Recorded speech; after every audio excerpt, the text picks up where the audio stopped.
Number one reason for me to film is no one's going to come back and say he ruined my game or I was better before I went there.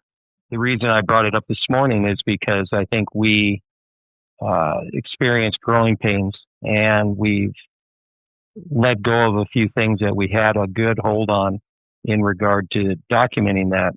And we have a good system now that we're working back towards making sure that nobody is told anything, and there's just a spot they go to. We're trying to, manage the numbers and all of these things with kids.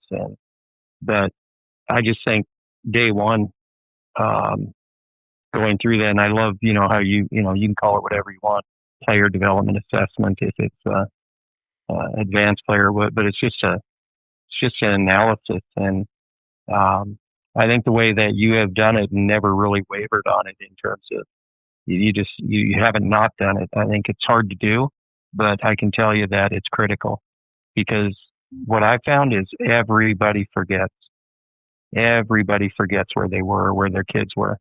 And it's so important to be able to pull it up, not only the initial filming, but systematically on a whatever quarterly basis, et cetera, to show people, I mean, here's where they were.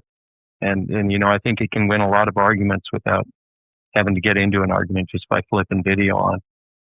Yeah, we say day one, it's mandatory with no instruction.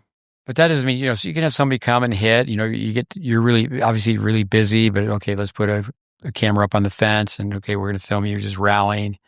Sometimes you don't have the manpower. When you're going to film, I've been spoiled over the years to have a lot of people around that can play well, therefore they can feed fairly well. I always think about how they feed, because you want to make the kid look good. You want to put it right in the strike zone. It's not a matter of trying to make them look bad.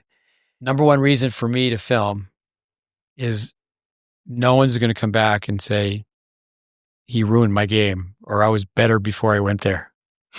And, we go even further, with, as you know, filming, hitting targets, skills test. Vic used to say about a kid's game, that kid's game, he has no game. He's lucky to find the bathroom. But he says he was so nice, but I would say, no, I'm going about it a different way. I think it's just like a reading level. If the kid's in the 9th grade and have a 3rd grade reading level, we need to let them know right away. But the parents need education. And the nice thing about it, when they get the tape, I was actually with you in Boca when we said, okay, how can we do this where we record what we say to the parents, not just record the strokes, but actually, it was back in the day, we would give them a VHS tape.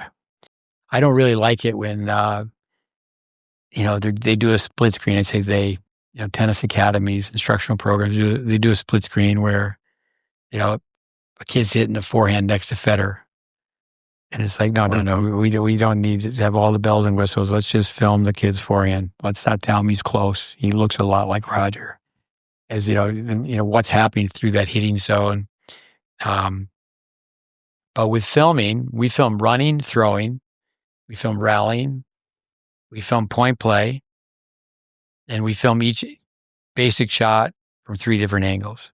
And then from there, we make a narrated slow motion analysis. And that's where the journey begins.